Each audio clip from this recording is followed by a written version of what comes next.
देखिए, डीएनए के स्ट्रक्चर को लेके जो सबसे फेमस मॉडल है वॉटसन और क्रिक के द्वारा दिया हुआ 1953 में उन्होंने दिया था। तो उन्होंने डीएनए के स्ट्रक्चर को लेके कुछ 5 फीचर्स बताए थे, उनके बारे में आज हम बात करेंगे।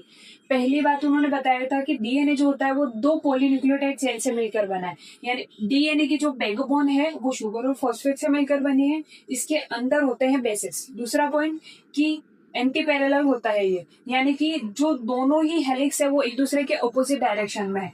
अगर एक है 5 प्राइम से 3 प्राइम, 5 प्राइम से 3 प्राइम, तो दूसरा होगा 3 प्राइम से 5 प्राइम डायरेक्शन में। तीसरा पॉइंट कि जो बेसेस होते हैं वो आपस में हाइड्रोजन बॉन्डिंग से जुड़े हुए होते हैं, जैसे कि एडेनिन थाइमिन से हमेशा 2 हाइड्रोजन बॉन्ड बनाएगा और ग्वानिन साइटोसिन से 3 हाइड्रोजन बॉन्ड से जुड़ा हुआ रहता है। चौथा पॉइंट उन्होंने बताया 2 चेन्स जो होती है वो फोल्ड होती है राइट हैंड, यानी कि डीएनए का स्ट्रक्चर हमेशा राइट हैंड। अगर राइट हैंड को लेंगे तो जिस तरह से उंगलियों की डायरेक्शन है, यानी कि क्लॉकवाइज डायरेक्शन में होता है। पांचवा point, the plane of one base pair stacks over the other in double helix, यानी कि बेस पेयर जो होते हैं वो एक दूसरे के ऊपर स्टेक्स होते हैं। इसकी वजह से डीएनए का जो स्ट्रक्चर होता है वो स्टेबल रहता है।